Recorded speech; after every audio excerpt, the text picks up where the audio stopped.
말.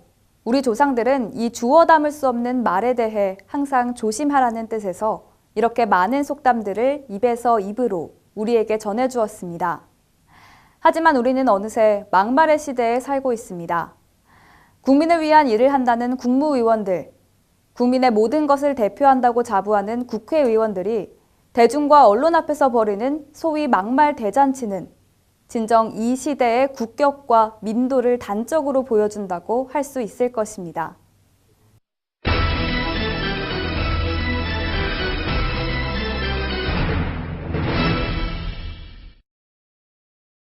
수없이 거짓말을 해왔습니다. 지금 공업용 미싱을 갖다가 박아야 될 겁니다. 당시 공업용 미싱 이 발언으로 전국의 소용돌이가 몰아쳤습니다.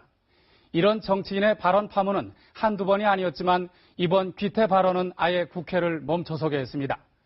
나중에 사과 한마디면 된다는 생각이었는지는 모르겠지만 전국 마비로 인한 국민 피해는 엄청납니다. 같은 뜻을 전하더라도 아다르고 어다릅니다.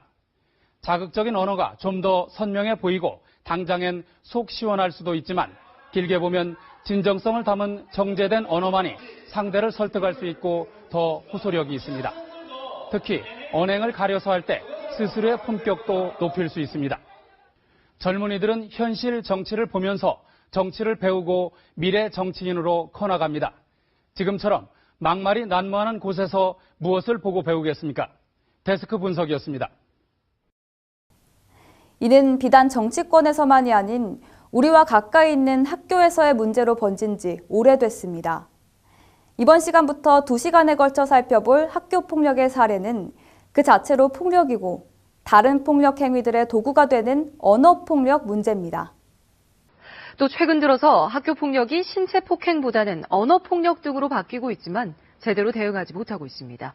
신체 폭행보다는 언어 폭력과 사이버 폭력 등 폭력 유형도 바뀌고 있는데 제대로 된 대응은 이루어지지 않고 있습니다. 실제 학교 폭력 피해 학생 중 33%가 언어 폭력을 당했다고 답했고 집단 따돌림과 스토킹이 뒤를 이었습니다. 이 학교 건물 4층에서 2학년 김모 군이 투신한 건 지난달 18일. 다행히 목숨은 건졌지만 척추와 머리를 크게 다쳤습니다. 김 군은 교과서에 동료 학생의 괴롭힘과 자살을 암시하는 글을 남겼습니다.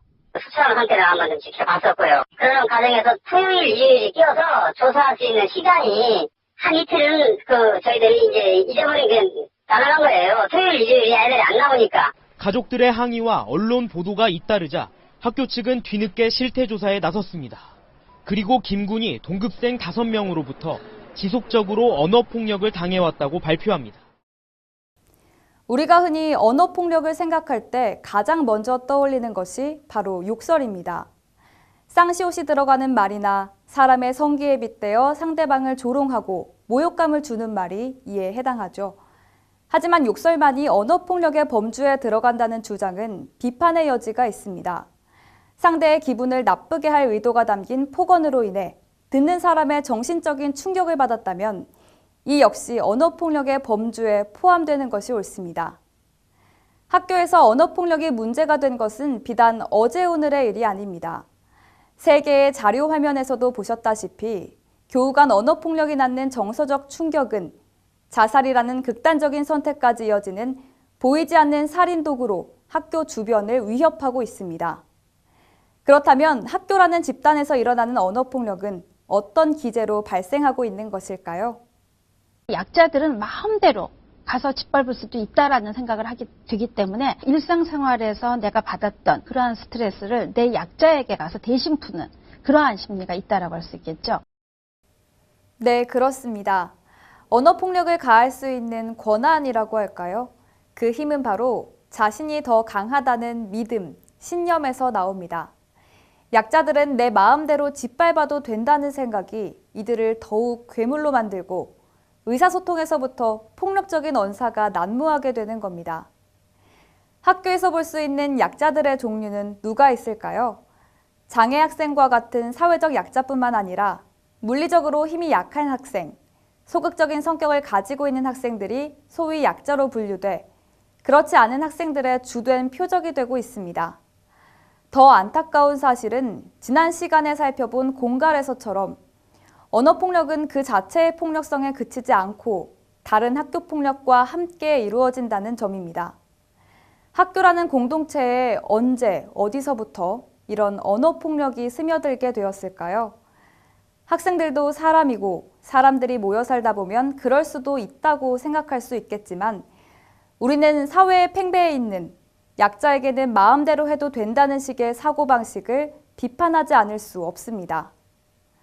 선배가 후배의 못 믿어온 행동에 던지는 폭언, 군대에서 후임이 들을 수밖에 없는 갖가지 모욕적인 언사, 그리고 또 전화응대원이나 서비스 직종에 종사하는 사람들이 일상처럼 듣는 언어폭력. 사회의 이런 모습들이 학교에 침투해 언어폭력의 피해자들을 옥죄고 있습니다. 방학 기간이 너무 좋았거든요. 학교가 되니까 저도 불안해지고 애기도 불안하고. 두 학생의 부모는 결국 국가인권위원회에 상담을 요청했습니다. 이렇게 최근 교사들의 언어폭력으로 국가인권위원회에 접수된 경우만 석 달 동안 80여 건에 달합니다. 민감한 시기에 어린아이들에게 차마 입에 잡을 수 없는 언행들이 많이 포함되어 있었는데요. 어린 시절 감정적 학대를 받고 자라면 신체적 혹은 성적 학대보다 나중에 자살 위험이 더 높은 것으로 나타났습니다. 수치로 보면 감정적 학대는 자살 위험을 3.6배, 성적 학대는 2배, 신체적 학대는 1.8배 높였습니다. 욕하고 소리 지르는 등의 언어폭력과 위협, 또 어린이를 지배하고 통제하려는 태도가 지속적으로 나타나는 경우 이를 정서적 학대로 볼 수 있습니다.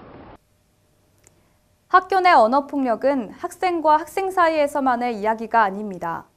교사 역시 학생들의 관리자로서 주어진 권력으로 인해 학생을 자신보다 약한 존재라고 판단한 나머지 언어폭력의 가해자가 되기도 합니다.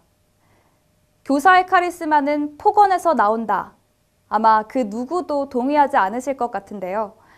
학생을 관리와 교화의 대상으로 판단하고 교사의 잣대에서 조금만 벗어나도 분노하는 악습 역시 학생들의 마음에 커다란 피멍을 들게 하고 있습니다. 직장 내 언어폭력이 쉽게 없어지지 않고 있습니다. 고용노동부가 국내 한 대기업의 사내 언어폭력 사건을 조사 중인 것으로 확인됐는데요. 이런 언어폭력에도 피해자들은 불이익이 두려워 신고조차 꺼리는 경우가 대부분이라고 합니다. 김경수 기자가 보도합니다. 한 대기업 총무팀 사원이 고용노동부에 제출한 녹취록입니다. 총무팀장의 폭언이 고스란히 담겨 있습니다. 사무실에서 불러서 거기 데려가지도 않을 것들이 까불고 단지 먹고도 안 까불고 되는 거지. 주말에 업무 일정을 잡았다고 심한 욕설을 퍼붓기도 합니다. 일단은 오늘 있으면 어떻게 오는지 알고 내 달력만 봐서 알겠어. 해당 팀원은 상사의 이 같은 폭언으로 육체적, 정신적 고통을 호소합니다. 스트레스를 너무 많이 받아서 최근에 치아가 빠져서 바로 위에 관리자에게도 보고를 했고요. 제가 이상한 사람으로. 사기업뿐 아니라 공무원 조직에서도 상사의 폭언은 다반사입니다. 한 중앙부처 공무원은 담배를 피우며 욕설을 퍼붓는 상관 때문에 수치심을 느낀 적이 있다고 털어놓습니다. 아예 무시해요. 그냥 이렇게 결제라인에서 빼버리거나 그 밑에 남자 직원인데 그 사람한테 계장이라고 부르면서 오늘 문제 제기를 하면 막 안 좋아요. 국가인권위원회는 올해 초 이 같은 직장 내 언어폭력도 인권 침해라고 판단했습니다.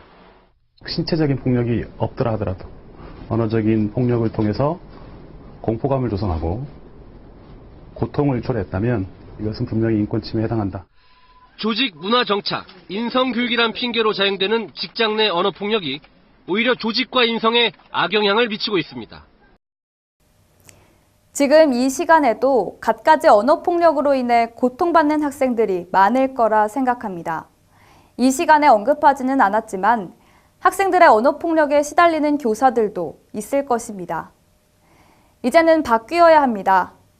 단순히 어떻게 그런 말을 사용할 수가 있니? 라는 분노 섞인 질타보다는 그 친구가 너보다 약하다고 해서 무시하는 말을 해서는 안 된다는 심리적인 분석을 내놓아야 할 때입니다.